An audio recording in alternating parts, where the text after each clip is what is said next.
In this session, we're going to discuss completing immigration check-in. At this stage, you are at the last part of the orientation and check-in process.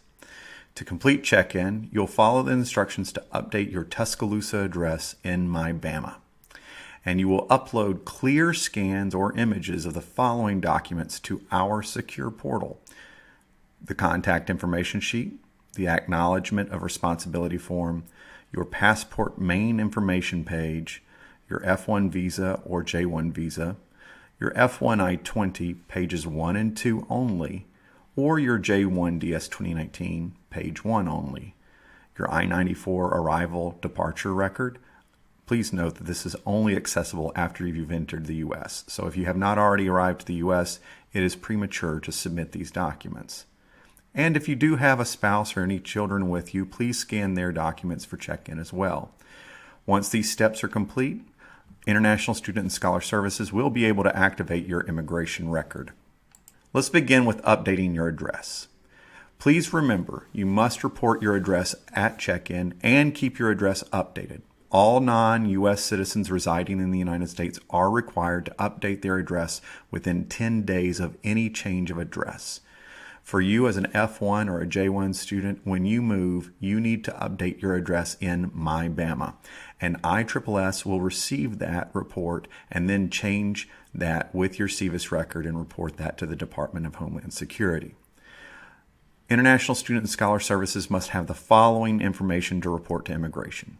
First, we need a local address. This is where you physically live in Tuscaloosa. It is your dorm address or your apartment address or your house address.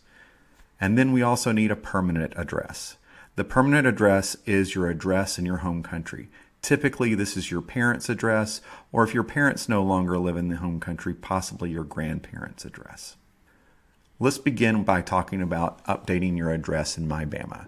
So when you go into MyBama to update personal information, it should pull up a profile of your personal information, including your picture associated with your action card, your CWID, and your other details. It will also have your main address listed there. That's your local address.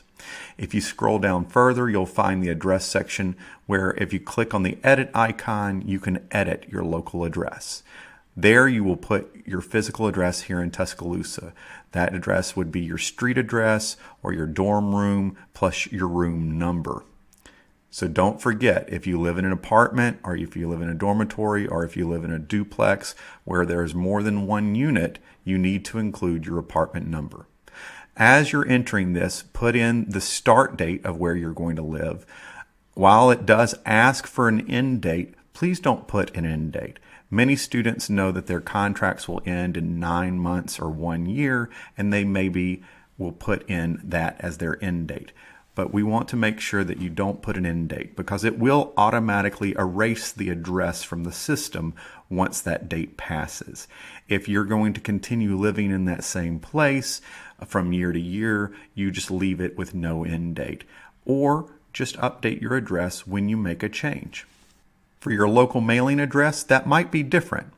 Now, for SEVIS purposes, we do not need a local mailing address, but if you live in a dormitory or if you live in an apartment where you can't receive your mail, you might have a separate post office box, so you would want to update that separately. For your permanent home address, you likely will not have to change that very often, but if you do, you can edit it here, and there you'll put, of course, the begin date of that address's validity and the end date, and you can put your home country's address listing the country, the city, and any other pertinent details that you have. Now it's time to upload documents. You will access our secure immigration check-in portal. Once there, you'll find a drop-down menu where you can select each of the items that you must upload. When you log in, it will be using your MyBama credentials. Remember, your documents must be saved as an image, a PDF, or Word file less than 5 megabytes in size. For your I-94 record, if you have not already retrieved that, you'll be able to obtain that through this website, i94.cbp.dhs.gov/I94. Once you get there, it will ask you for a few critical details, including your name, your date of birth, your passport number, and the country of citizenship or country of issuance of that passport. It should pull up your I-94 record number, which will be a 10-digit number. It will include the most recent date of your entry, your class of admission, and your admit until date.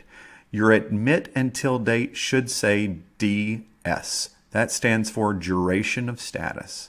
If your I-94 says anything different than your actual visa type, or that it has not got the DS markings but instead has a date on there, please come see International Student and Scholar Services right away. When you go to the website to get your I-94, remember, you will click on Get Most Recent I-94, which can be found at the top of the page, or as you scroll down, you'll find it here.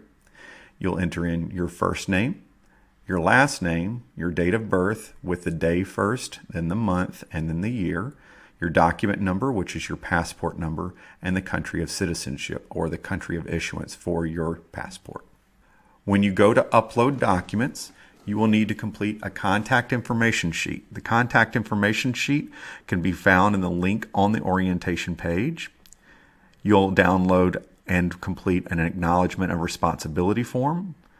You will make a scan of the passport main information page, your F1 visa, J1 visa, your F1 I-20 or DS 2019, your I-94 arrival record, and if you have any children or spouse with you, please also include those documents. Is your address updated? Are your documents uploaded? Well, then your SEVIS will be validated. Congratulations, you're done with your check-in process. International Student and Scholar Services will process the validation of your SEVIS record, which can take 2 to 3 business days at a minimum.